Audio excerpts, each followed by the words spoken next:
आम्हाला उमगलेल्या महिला, उजेड शोधणाऱ्या महिलांच्या धडपडीचा लेखाजोखा.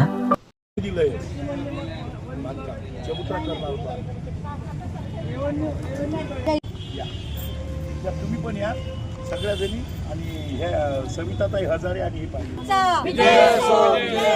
सावित्रीबाई फुले यांच्या विचारांचा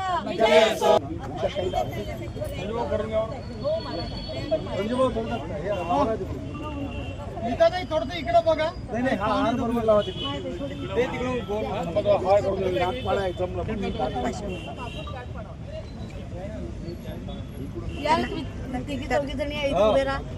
इकडे समोर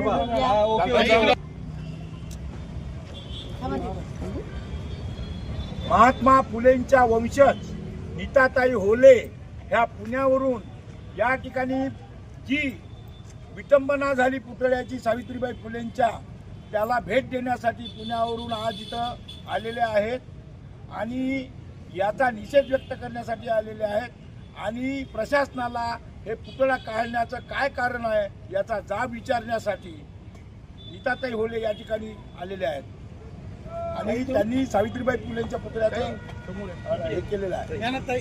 पुतळा तुम्ही इथे ठेवू शकत नव्हते. बरं, याचं मला लेखी कारण हवंय शासनाकडनं, कलेक्टरनं याचं आज मला लेखी कारण द्यावं आणि ते कारण घेऊन मी डायरेक्ट मुख्यमंत्र्यांना भेटायला जाणार आहे. आतापर्यंत आम्ही आमच्या सहनशीलतेचा अंत पाहिलेला आहे. जिथे जिथे महात्मा फुले सावित्रीबाईंचा जिथे जिथे अपमान झाला त्या ठिकाणी प्रत्येक ठिकाणी गपचूप बसली आहे की वाद वाढायला नको, वाद नको, भांडणं नको याच्यासाठी.